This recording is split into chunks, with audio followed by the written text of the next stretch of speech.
یہاں موجود جتنے بھی ہم بلوچستانی ہمیں ویسی 70% چیزیں اپنی انگلیوں پہ بھی یاد ہوتے ہیں کہ یہ مسائل ہیں، یہ ایشوز ہیں. کچھ ایسی چیزیں یقینی طور پہ ہیں کہ جس طرح دنیا ترقی کر رہی ہے تو بہت سارے ایسے ٹریڈ ہیں جو بڑے فارمل ٹریڈ کی طرف جا رہے ہیں، جہاں پہ ریکوائرمنٹس دنیا کی بڑی بڑھ رہی ہیں. اور ان چیزوں کی طرف اگر ہم آج حکومت کی طرف سے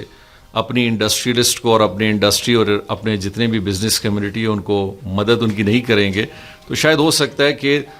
4-5 سال بعد یہ مشکلات جو آج ہیں اور ان میں زیادہ اضافہ ہو. تو ہم اس چیز پہ مسلسل طور پہ گوادر کے بندرگاہ سے لے کے تربت، پنجگور، تافتان، پنچپائی ہو، چاہے اسی طرح چمن ہو یا آپ کا بادینی بارڈر کا ہو، اور یہاں تک کہ جوب اور آخری حدود ہمارے جو پنجاب کے ساتھ کے پی کے ساتھ لگتے ہیں، یہ پورا یہ بارڈر ایریا ہے. اور اس سے منسلک پھر جو کوئٹہ سے لے کے ہم کراچی تک جاتے ہیں، اور یا کوئٹہ سے لے کے ہم لورالائی تک جاتے ہیں،